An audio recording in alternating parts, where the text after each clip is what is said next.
कहना चाहेंगे पहले तो मीटिंग किस आज पब्लिक हेल्थ डिपार्टमेंट के हमारे अधिकारियों की मीटिंग थी, जिसमें हमारे एसी साहब, सभी चीफ इंजीनियर्स, सभी एससी साहिबान और सभी एक्शन अलग अलग जिलों से बुलाए गए थे और उनसे विस्तार से मीटिंग की गई है,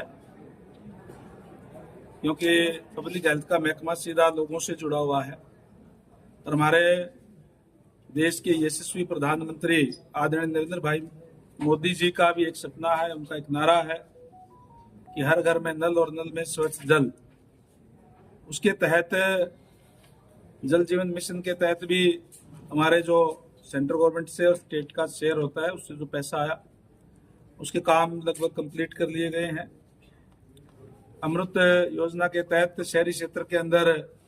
कार्य नई पाइपलाइन बिछाने का हुआ है, तो नई आबादी है तो उसका भी हम बिछाने का काम कर रहे हैं।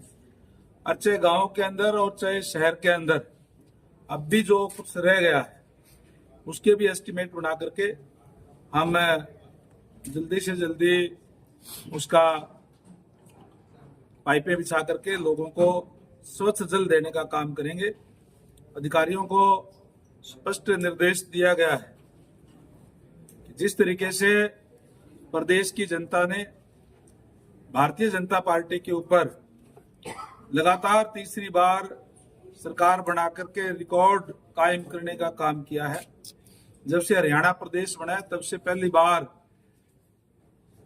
किसी भी पार्टी की लगातार तीसरी बार सरकार बनी है। जो विश्वास लोगों ने व्यक्त हमारे ऊपर किया है, हम उस पर खरा उतरने का काम करेंगे। स्पष्ट निर्देश दिए गए हैं कि भारतीय जनता पार्टी की सरकार जीरो टॉलरेंस की सरकार है। किसी भी तरीके का कोई भी कहीं भी कोई भ्रष्टाचार होगा तो उसको सहन नहीं किया जाएगा और हम एक अच्छी व्यवस्था लोगों को देने का काम करें, चाहे गांव के अंदर और चाहे शहर के अंदर। हम अच्छा पानी उपलब्ध कराने का काम करें। वहीं जहां जहां जरूरत है वहां नए प्रोजेक्ट बना करके भी आगे का विजन लेकर के, क्योंकि कोई भी प्रोजेक्ट अगर हम बनाते हैं, चाहे वो सीवरेज का है चाहे पानी की व्यवस्था का है, तो अगले आने वाले 20-25 साल तक और आबादी कितनी बढ़ती है उसी हिसाब से हम बनाने का काम करें। ये भी अधिकारियों को स्पष्ट निर्देश दिया गया है और मैं समझता हूं कि हमें जो हमारा कार्य चल रहा है उसमें और ज्यादा सुधार करते हुए हम अच्छी व्यवस्था देने का काम प्रदेश के लोगों को करेंगे। देखो, आज आपने अधिकारियों को क्या निर्देश दिए, क्या मुद्दे उठाए। दूसरा, पहाड़ी क्षेत्र मोरनी में अब तक लोगों को स्वच्छ जल नहीं मिल पा रहा।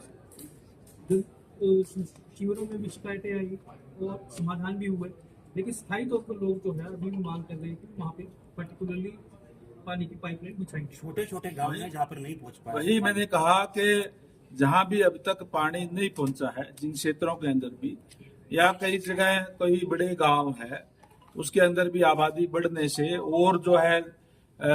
नई जो जगह जो लोग जो आबादी बढ़ जाती है तो वहां भी जो पानी के पाइपलाइन पहुंचाने की बात हो, चाहे जैसे आपने पर्टिकुलर एरिया की बात कही वहां पानी की पाइप पहुंचाने की बात हो, वो प्रोजेक्ट बना करके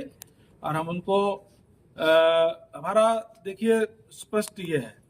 कि पानी के बगैर जीवन संभव नहीं है। हम हर घर में नल और नल में स्वच्छ जल, जो माननीय प्रधानमंत्री जी का नारा है, उसको साकार करने का काम करेंगे और जहां भी अब तक पानी नहीं पहुंचा वहां भी हम पानी पहुंचाने का काम करेंगे। जहां कोई नई कॉलोनियां हैं जिनको अभी अप्रूव्ड किया गया है, जहां ये मूलभूत सुविधाएं नहीं है, वहां भी हम पानी पहुंचाने का काम करेंगे। हमारी एक और भी स्कीम है कि जिस गांव की आबादी 10,000 या उससे ज्यादा है उसमें उसको हम महाग्राम योजना के तहत ले रहे हैं और वहां हम सीवरेज की पानी की सारी व्यवस्था देने का काम करेंगे। शहरी क्षेत्र के ऊपर जिस तरीके से जो सारी सुविधाएं होती है सीवरेज की पानी की, हम गांव में भी देने जा रहे हैं और इसके तहत ने 16 गांव कंप्लीट कर भी ली है, जिसके अंदर पूरी तरीके से सीवरेज भी है पानी की व्यवस्था भी है, पानी की कैपेसिटी वहां बढ़ाने का काम हमने किया है और 5 गांव 31/12 तक और कंप्लीट हो जाएंगे और टोटल ने 144 गांव जो है उनका ऊपर ये आगे के कार्य हमारे चल रहा है, कोई एस्टिमेट बनाना, कोई और जो प्रोसेस के अंदर है जिसको हम आने वाले समय के अंदर लेंगे। उन गांवों के अंदर भी जो बड़े गांव हैं, मैंने जैसे कहा कि 10,000 या उससे ऊपर की जो आबादी है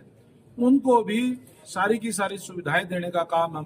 गांव के अंदर भी शहरी तर्ज पे ऊपर करने का काम करेंगे।